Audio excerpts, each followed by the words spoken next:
American Forces Network Europe presents Countdown 25. A silver replay of the best of AFN's 25 years on the air.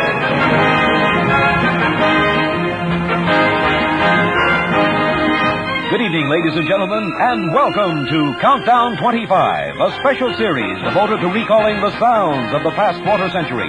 The sounds of music, the sounds of comedy, the sounds of drama and of history. The sounds broadcast to Europe by AFN Europe these past 25 years. Tonight, another year from AFN's Sound Scrapbook.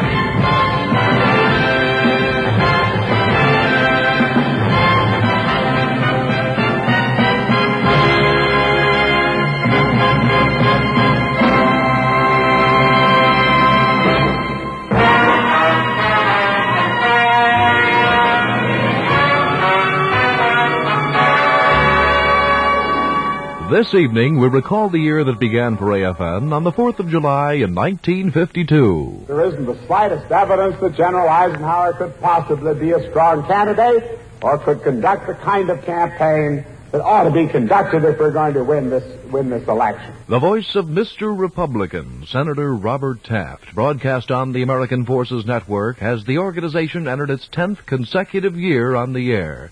And as Taft himself fought hard to win the Republican nomination for President of the United States.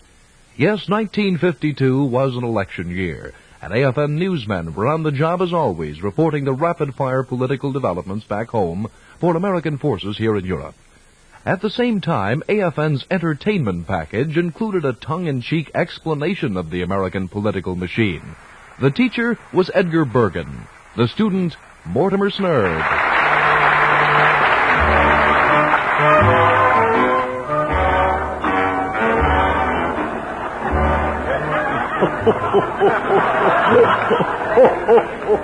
Oh, on top of Old Smoky, I'm smoking a ham. I want to talk to you. Well, I'd like to talk to you too, Mr. Bergen. You know, of course, the country is divided into two parties, the Republicans and Democrats. I thought it was men and women. No. See, the Republicans are the party of Abraham Lincoln. Of course you know Abraham Lincoln. Well, where's he sitting? No. He was known as Honest Abe. Well, you sold used cars, eh? No, he didn't.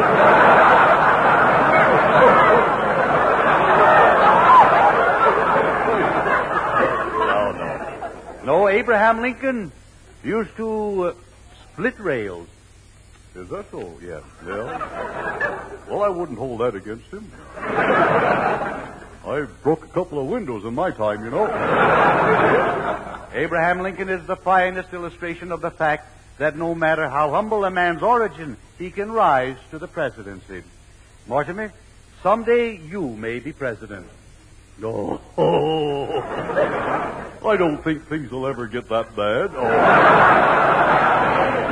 If you were president, Mortimer... Yeah, boy. Yeah. What would you do for the little man?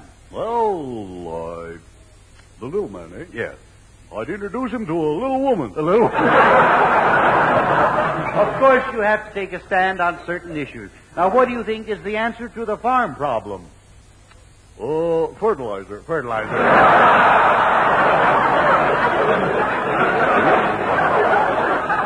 How do you feel about the Taft-Hartley bill? I think we should pay it.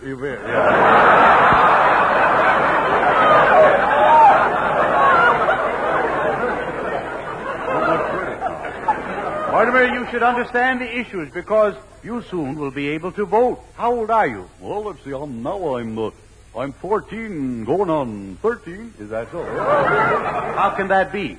Oh, I'm backward. You're backward.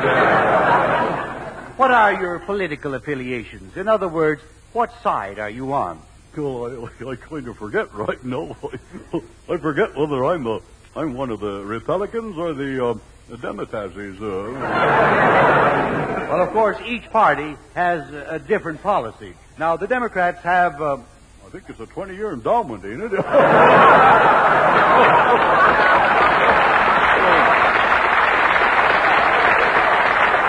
Now, you see, they liked it. That was very clever. Yeah, well, anyone can make a mistake. To return to the election, I don't think candidates should sling mud at their opponents, do you? No, sir, no. Rocks is quicker. Well, it's hard to predict the outcome of the election, but you know the saying, the old saying, as Maine goes, so goes the nation. Yeah. That's the way it goes, all right, yeah. In conclusion, all I can say is that I don't want to tell people how to vote. I just want to tell them to vote. Well, I'll go along with you on that. You will? Yes, sir, I will. Just happens I'm going that way anyway.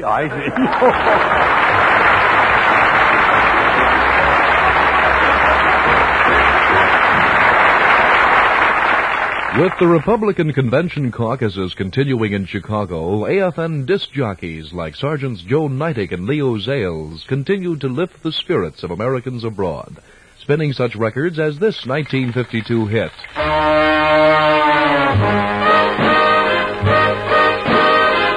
A hit with an apropos title in an election year. The wheel of fortune goes spinning around. Will the arrow point my way? Will this be my day?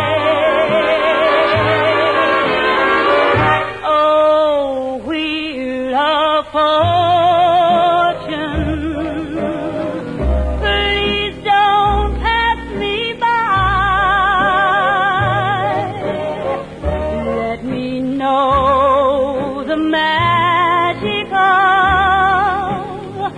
a kiss and a tie, while the wheel is spinning, spinning, spinning. I'll not dream of winning fortune or fame, while the wheel is turning, turning, turning. I'll be yearning, yearning.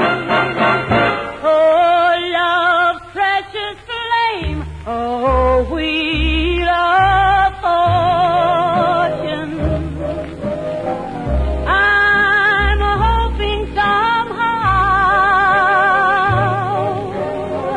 if you'll ever smile on me, please let it be now. While the wheel is spinning, spinning, spinning, I'll not dream of winning fortune or even fame, while the wheel is turning, turning, turning. I'll be yearning, yearning. Oh, love's precious flame, oh, wheel of fortune. I'm hoping somehow, if you ever smile on me, please let it be now.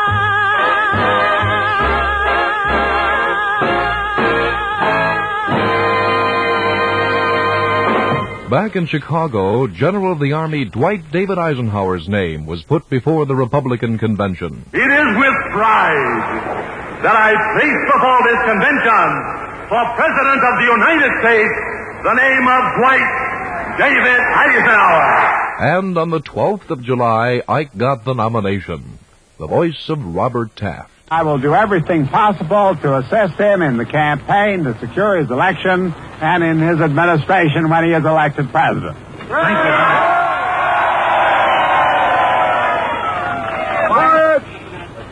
I came over here to pay a call of friendship on a very great American. His readiness to cooperate, both during the campaign and afterward, is absolutely essential to the success of the Republican Party, both in the election and in the attainment of his program. The Democrats selected Adlai Stevenson of Illinois as their candidate, and the campaign was really underway in earnest as both presidential hopefuls hit the campaign train trail.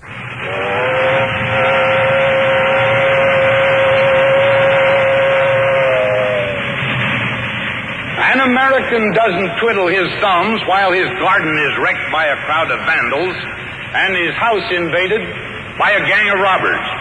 He goes into action.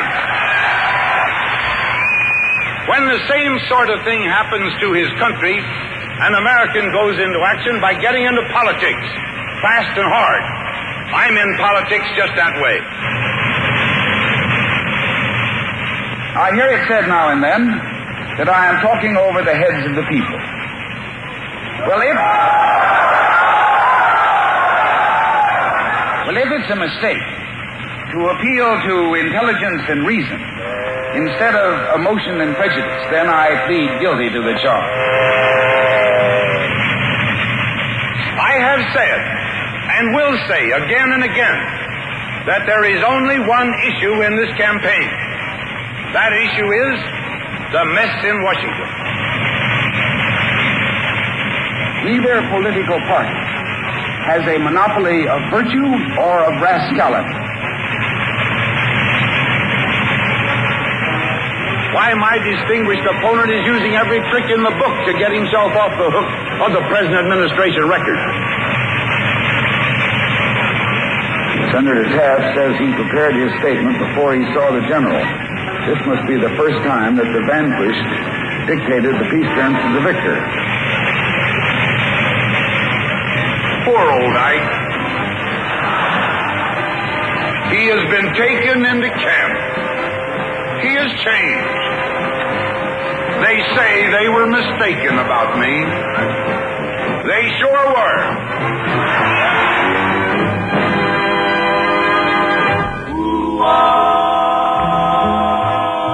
1952 saw the emergence of a new style pop singer in the United States. His name was Johnny Ray. If your sweetheart sends a letter of goodbye,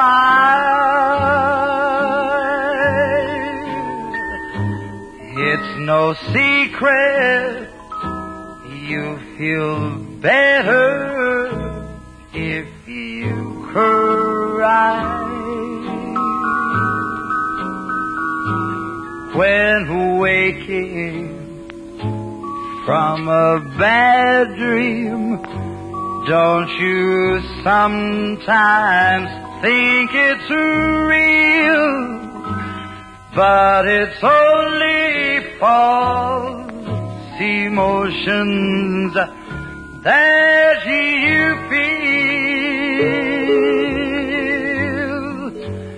If your heartaches seem to hang around too long, and your blues keep getting bluer with each song, remember sunshine can be found behind a cloudy sky, so let your head down and go on and cry. If your heartache seems to hang around too long, and your blues keep getting bluer with each song, well now remember sunshine can be found behind a cloudy sky, So let your hair down and go right on, baby, and cry.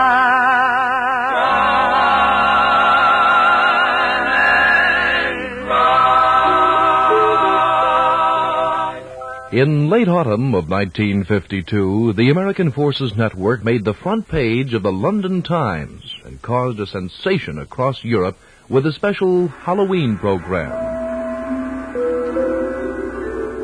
Program director Hunt Downs asked for 3 volunteers among the AFN announcing staff. He took them and a couple of engineers to the old Frankenstein Castle near Darmstadt. They arrived at the dismal, fog-shrouded castle just before midnight, which was airtime. The announcer explained that the myth of the Frankenstein Castle claims Dr. Frankenstein's monster returns every 100 years. And he added, "This is the night." Each of the 3 announcers was given a walkie-talkie and a penlight flashlight and sent to different parts of the castle to report on what they saw and heard. There was no script. It was completely ad-lib, and what a psychological experiment. Announcer Carl Nelson's assignment was to enter the Frankenstein family crypt, far beneath the old castle. He was told he'd be the first man to go down there in decades. What he didn't know was that the show's producer had set up a statue in the center of the crypt, and at the height of Nelson's self-induced fear, the producer pulled a string and toppled the statue. The following was aired just as it happened. You and I together are going to see what is in the old tomb. We're going to shut the door behind us. And right now, all 700 years of the history of this castle comes out in the view as we stand here in almost utter darkness, scraping our feet to watch our way. And we actually see nothing as yet, as our eyes have not become accustomed to the darkness, as this little flashlight does not throw out very much light. If the monster were in here, if such fable be true, he could be right next to us. We have knocked over something here that... Oh, excuse me just one second, but what seems like this is some type of a mache, maybe something that, when that fell, ladies and gentlemen, you can imagine what ran through our mind. It seemed like some type of trying to kick it with our foot, something maybe that looks like a church window that may have been used in a burial service or something, and we're bending over to try to see it. Thank goodness it isn't. We can report it. It isn't alive or anything near being alive. We're shining our light up on the wall as we heard something.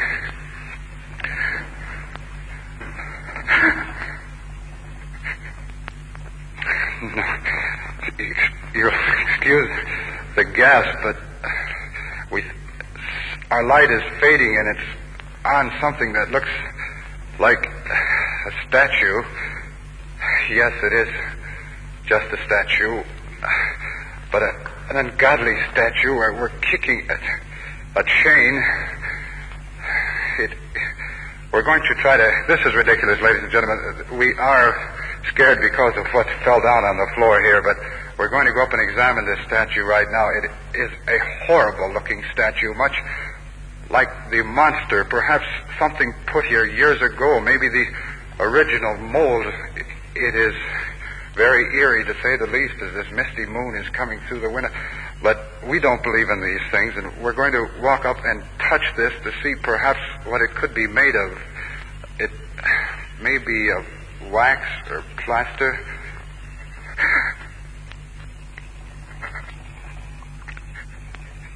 No, it couldn't. It seemed to move as we came up upon it. No, this is ridiculous.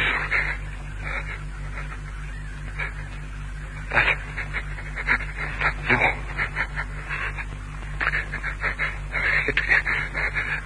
It did move. That is not wax. I'm getting out of here. Please, God, no. Help! Help, please, help! Please! Can't you hear me out there? No.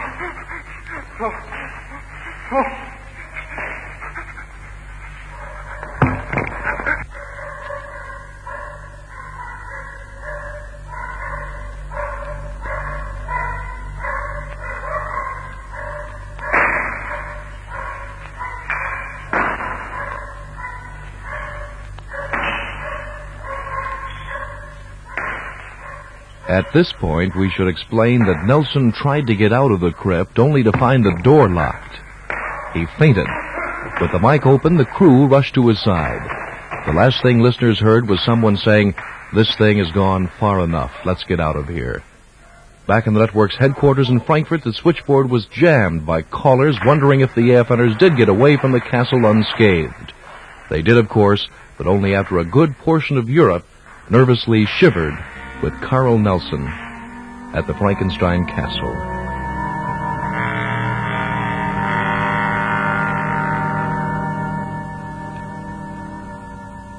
The 1952 Broadway season has gone down in history as a relatively mediocre one. New Faces of 1952 opened to a long run, but other than that, there was only one other outstanding presentation that year, Harold Rome's Wish You Were Here, from which the title song has now become a standard. They're not making the skies as blue this year. Wish you were here, as blue as they used to when you were near. Wish you were here, and the mornings don't seem as new, brand new as they did with you. Wish you were here, wish you were here, wish you were here. Someone's painting the leaves all wrong this year. Wish you were here. And why did the birds change their song this year? Wish you were here. They're not shining the stars as bright. They've stolen the joy from the night. Wish you were here. Wish you were here. Wish you were here.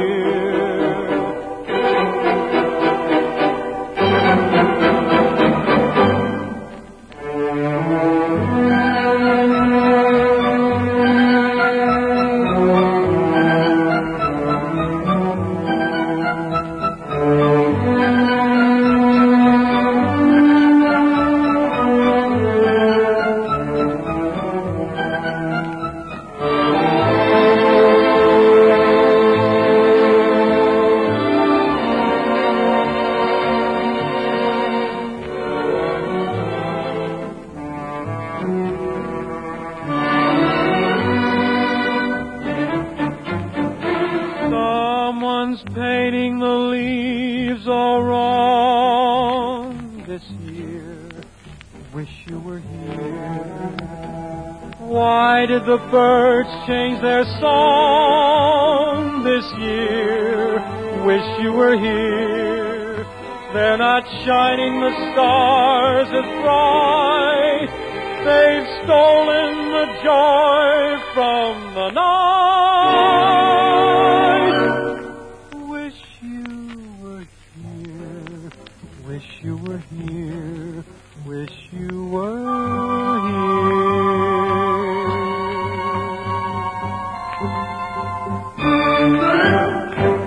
You are listening to Countdown 25, a sound review of AFN's 10th year of broadcasting, as the American Forces Network Europe approaches the conclusion of its 25th year on the air.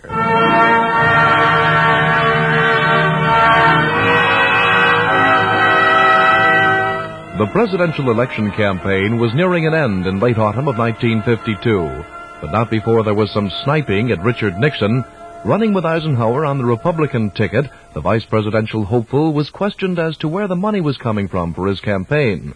Nixon answered the American people. Pat and I have the satisfaction that every dime that we've got is honestly ours. I should say this, that Pat doesn't have a mink coat, but she does have a respectable Republican cloth coat. And I always tell her that she'd look good in anything. And finally, on the 6th of November in 1952, Americans went to the polls to make their choice. The result is history, but the voices of the victor and the loser are a part of that history. I have sent the following telegram to General Eisenhower at the Commodore Hotel in New York. The people have made their choice, and I congratulate you. That you may be the servant and guardian of peace, and make the day of trouble a door of hope, is my earnest prayer. Best wishes, Adlai Stevenson. I replied to that telegram as follows. I thank you for your courteous and generous message. Recognizing the intensity of the difficulties that lie ahead, it is clearly necessary that men and women of goodwill of both parties forget the political strife through which we have passed and devote themselves to the single purpose of a better future. This, I believe, they will do. Signed with my name. And now, my friends, it's been a long and sometimes hard road, but it's been great to meet you people, to work with you, all of us, for a common cause. Good night. And on January 20th, 1963, America had a new chief executive.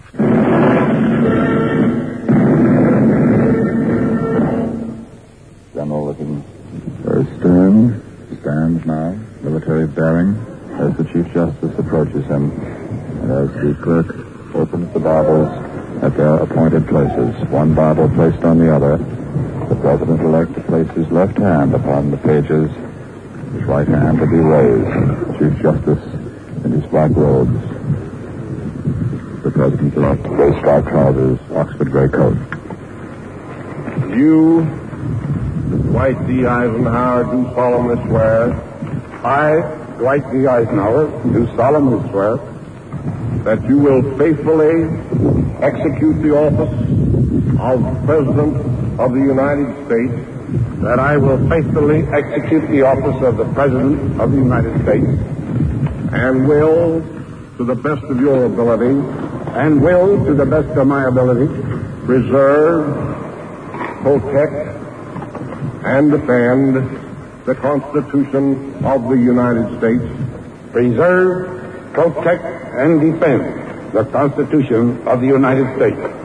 So help you God. So help me God. Now the smile appears, the famous Eisenhower grin on the new president's face as he reaches over, heartily shakes hands with the Chief Justice, and President Truman is on his feet. President Truman shakes hands, the former president, I should say, with President Eisenhower. President Eisenhower walks over almost to us and plants a kiss on the right cheek of his wife, Mrs. Eisenhower.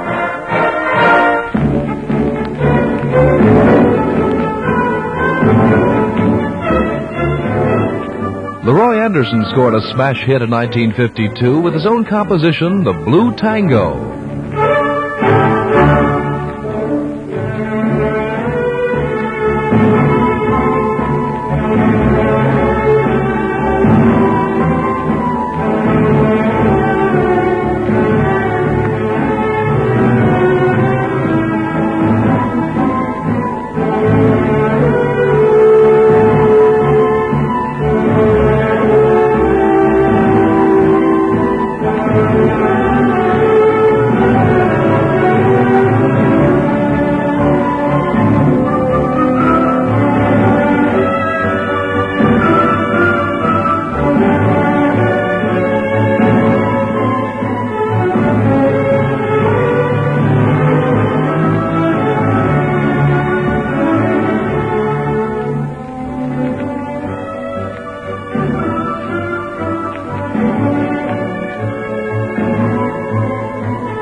Early in 1953, Bob American Forces Network Hope, as he's called himself, Bob Hope paid another trip to Germany. The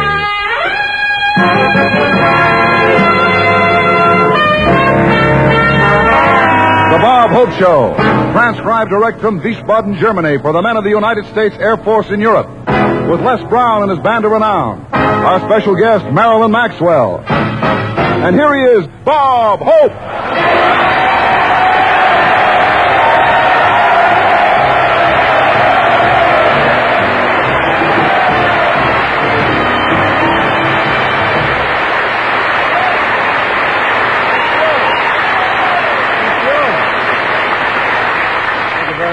Yes, sir, here we are in Wiesbaden. Wiesbaden, that's an old German term meaning we're doing all right now, honey. Why should I bother to learn the language?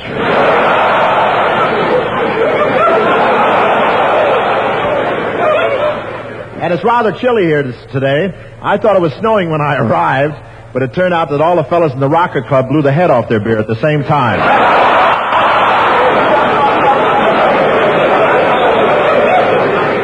On the way over here, I saw some new construction, and I said to my driver, did the engineers make that tunnel?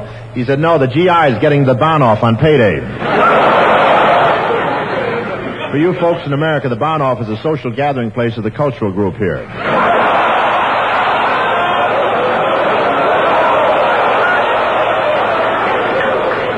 But this is good old Wiesbaden. I was here back in 1945. What memories?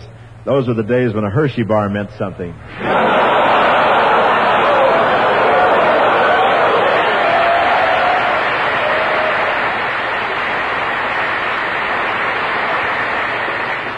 Yes, sir, and what a welcome I got at the airport today. 6 beautiful Frauleins met me and put a lei of liverwurst around my neck.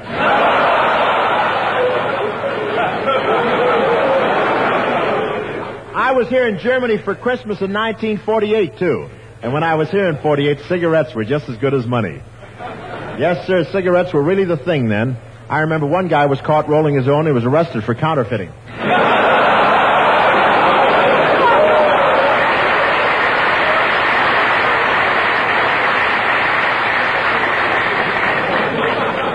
I flew the airlift back in 48, and it was a great thrill, and they really loaded those planes. I made one flight where they wouldn't let me get aboard till after the takeoff. And the planes carried cold food and all kinds of equipment. Some wise guy put me on a plane marked eggs. I delivered. And I wasn't nervous on the airlift, but on my first trip over, I asked the pilot if he couldn't fly a little lower. He turned around and said, sure I will, Mac, as soon as we get off the runway.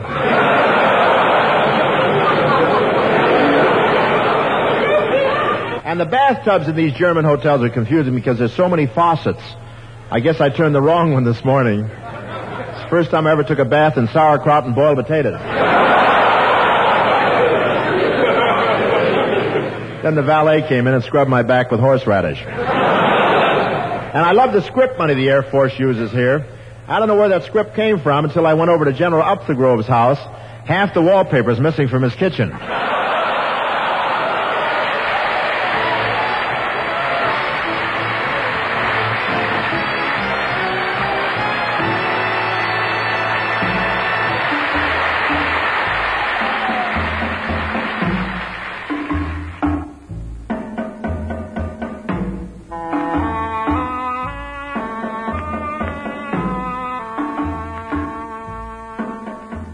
The most popular song during AFN's 10th year on the air was the theme from one of the most popular motion pictures of the time.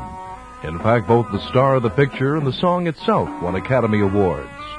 The star was Gary Cooper. The song, of course, High Noon. Nearly everyone knows the story of High Noon, but for those who don't, we offer this soundtrack-only recreation of the picture, a true radio classic as offered to AFN's listeners early in 1953. Jack Benny's High Noon.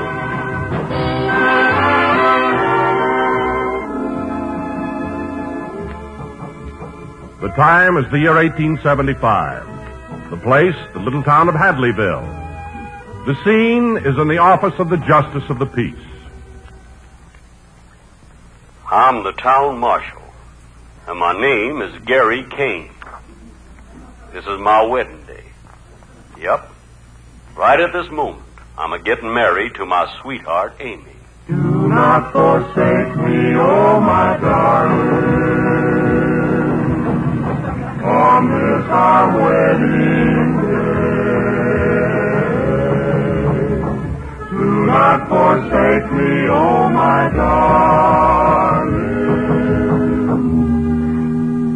Do you, Amy, take this man Gary to be your lawful wedded husband? I do. Do you, Gary, take Amy for your lawful wedded wife? Yep. Now repeat after me, Amy. I, Amy, take thee, Gary, to love, honor, and cherish. I, Amy, take thee, Gary, to love, honor, and cherish. Now you, Gary. I, Gary, take thee, Amy, to love, honor, and cherish. I, Gary, take thee, Amy, to love, honor, and cherish. And with all my worldly goods I thee endow. And with...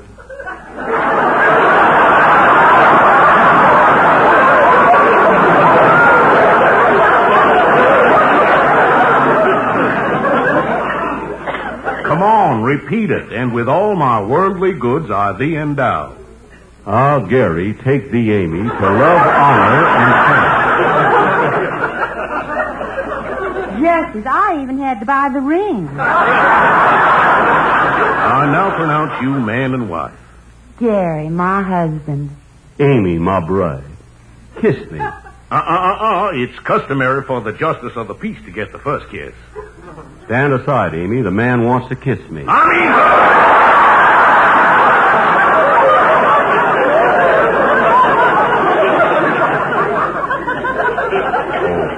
come on, Mary. Amy.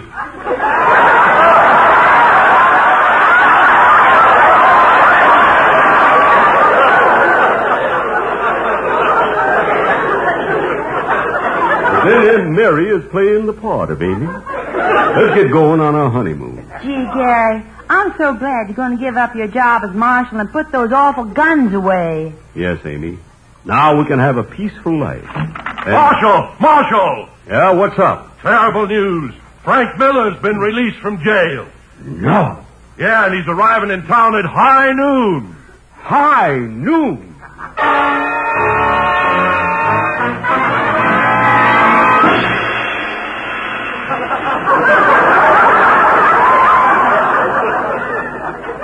Yes, high noon, and 3 of his henchmen are waiting at the railroad station to meet him.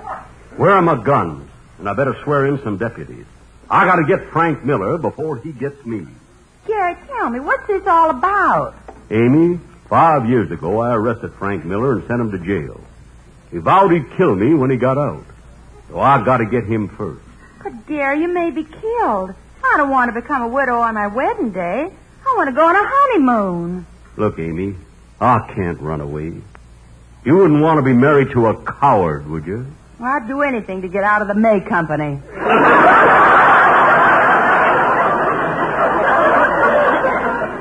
It was then I realized that Amy spelled sideways was May.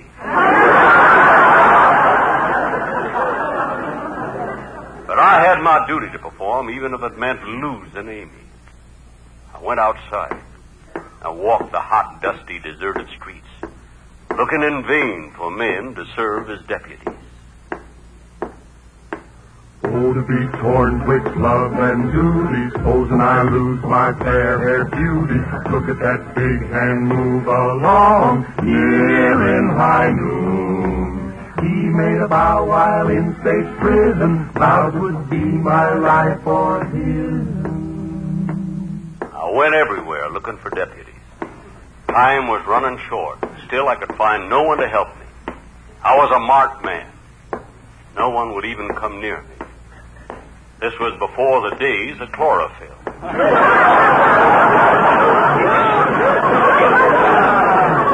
I didn't know what to do. In my search for help, I wandered down to the Mexican Quarter. I came upon a group of people who were having a fiesta. Needing a deputy badly, I approached one of the men and said, Pardon me, senor, but do you know who I am? Si. You know there's a man out to kill me? Si. Would you be willing to help me? Si. What's your name? Sorry. Si? Si. Now you, senorita, are you his sister? Si. Is it all right for your brother to help you? Si. What's your name? Conchita, Guadalupe, Lolita, Hernandez, Gonzalez, Carito del Prado, Ramona, Rosita, Ramirez. Conchita, Guadalupe, Lolita Hernandez, Gonzalez, Clarita, Del Pedro, Ramona, Rosita, Ramirez? Si. But that name is too long. What can I call you?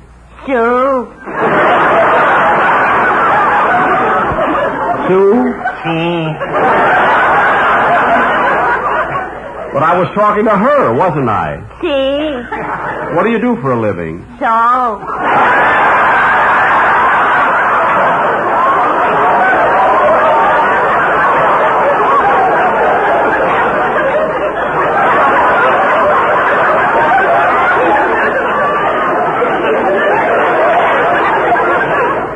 So?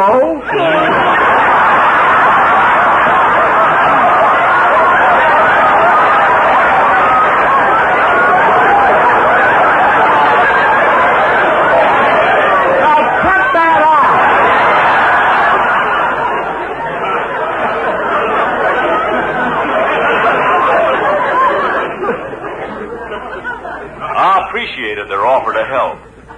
But I couldn't take a chance on Conchita, Guadalupe, Lolita Hernandez, Gonzalez, Clarita del Prado, Ramona, Rosita, Ramirez getting killed. It would drive the tombstone maker nuts. And now I had to make up my mind. I wasn't going to wait for Miller to come looking for me. I decided to go down to the railroad station and wait for him. He made a vow while in state prison, vowed it would be my life or his, and I'm not afraid of death, but oh, what will I do if you leave me? I reached the railroad station. Frank Miller's train was due to arrive at high noon, with only a few minutes to wait. I went inside. Train now loading on track 5 for Anaheim, Camonga. I was alone in the station except for one cowboy. Thinking I could make him a deputy, I went over to talk to him. What's your name, partner? Tex Crosby. Tex, eh? Then you were born in Texas. No, I was born in Louisiana, but ain't nobody going to call me Louise.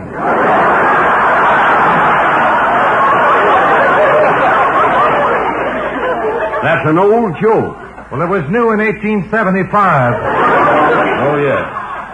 What are you doing here anyway, Tex? Well, I'm waiting for Frank Miller to arrive. We're going to kill the town marshal. Oh, you are, eh?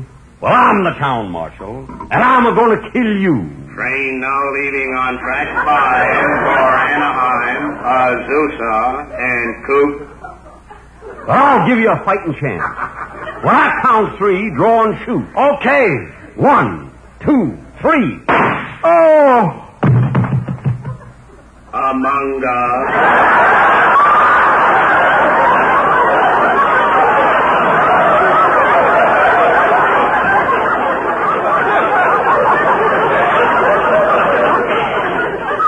I got you, Tex. Oh! As he lay there, he reminded me of his brother. He was a groaner, too.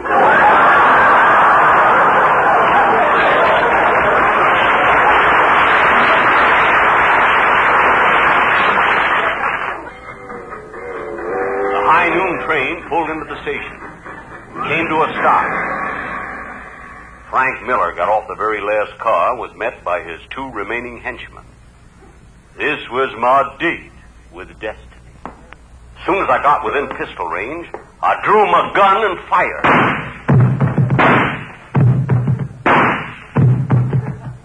Yep. I'd killed all 3 of them, without giving them a chance to talk. This wasn't the way it was done in the picture. But I know how to save money on actors. I was safe now. My only problem was whether to ask my wife to come back to me or go looking for Conchita Guadalupe, Lolita Hernandez, Gonzalez Carita del Prado, Ramona Rosita Ramirez. But I and the whole town knew it was high noon.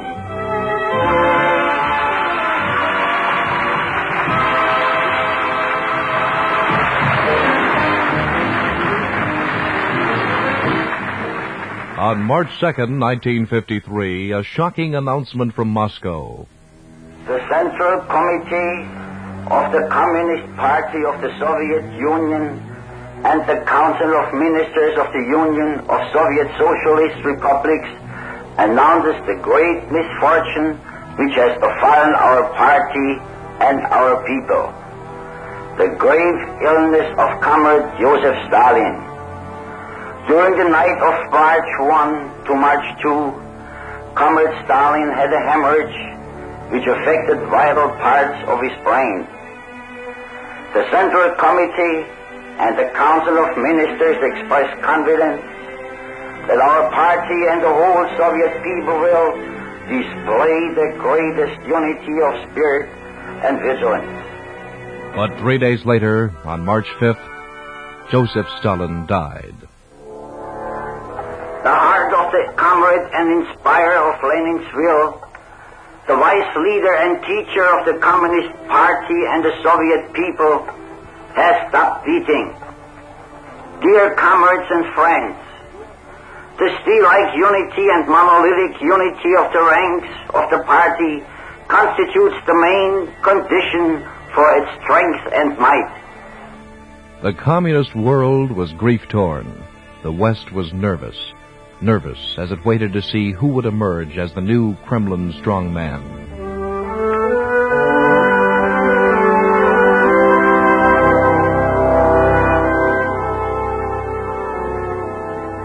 AFN's editorial staff of soldiers and civilians brought Americans in Europe all of these developments. Under news chief Vince Lambros, writers in Frankfurt and correspondents across Germany kept their audience abreast of news occurring in the four corners of the globe. News in 1952 and 3 that the Korean War tragically continued. News that the secret anti-white organization known as the Mau Mau Society was nearing the end of its bloody murder spree in Kenya. News that Mount Everest had been conquered by Edmund Hillary. And news that tens of thousands of East Berliners were rioting at the Brandenburg Gate to protest increased work quotas. AFN Berlin was on the scene. Here at the Brandenburg Gate, the situation is tense. This is the boundary between the British and the Soviet sectors. Just on the other side of the Brandenburg Gate, 4. Perhaps you can hear the roar of the motors. Yes, here it comes up the street. The 4th Russian T-34 tank. And now it's taking its position beside the others. It's completely blocking off Unter den Linden now, all 4 tanks. And the turret guns are moving, they're weaving back and forth, covering the crowd that's milling around on the western side of the Brandenburg Gate. And a good many people are taking cover behind the pillars of that gate. Feeling quite insecure, I'm sure. Russian soldiers are lined up across Unter den Linden in front of the tanks. AFN also covered the royal pageantry surrounding the crowning of a new monarch in Great Britain. As that work approached its 10th birthday, AFN once again broadcast the sound of history. Welcome to Coronation London. This city, transformed by excitement and joy and loyalty, the true center this June morning of the emotions of the whole wide Commonwealth, and of our friends and our allies as well. And here, before Buckingham Palace, Her Majesty's London home is the right place to begin our rejoicing. And the day, while a little chill, but the early morning rain has gone, there's even a hope of sun, and to warm our hearts as we wait for Her Majesty, we've got the news of the conquest of Mount Everest, a glorious coronation gift for the Queen. We who are placed on the Victoria Memorial have before us the fine eastern front of the palace, so impressive because, alone of all the buildings of central London, it remains undecorated. It's got no need of bunting and flags, for flying proudly overhead at the masthead. Again, AFN was there when the crown was placed on the Queen's head. The Dean of Westminster brings the crown. The Archbishop takes it from the crimson cushion. He raises it high in the sight of the people and reverently places it on the Queen's head. Her Majesty, Queen Elizabeth II, is crowned.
You've been listening to Countdown 25, a silver replay of the best of AFN's 25 years on the air.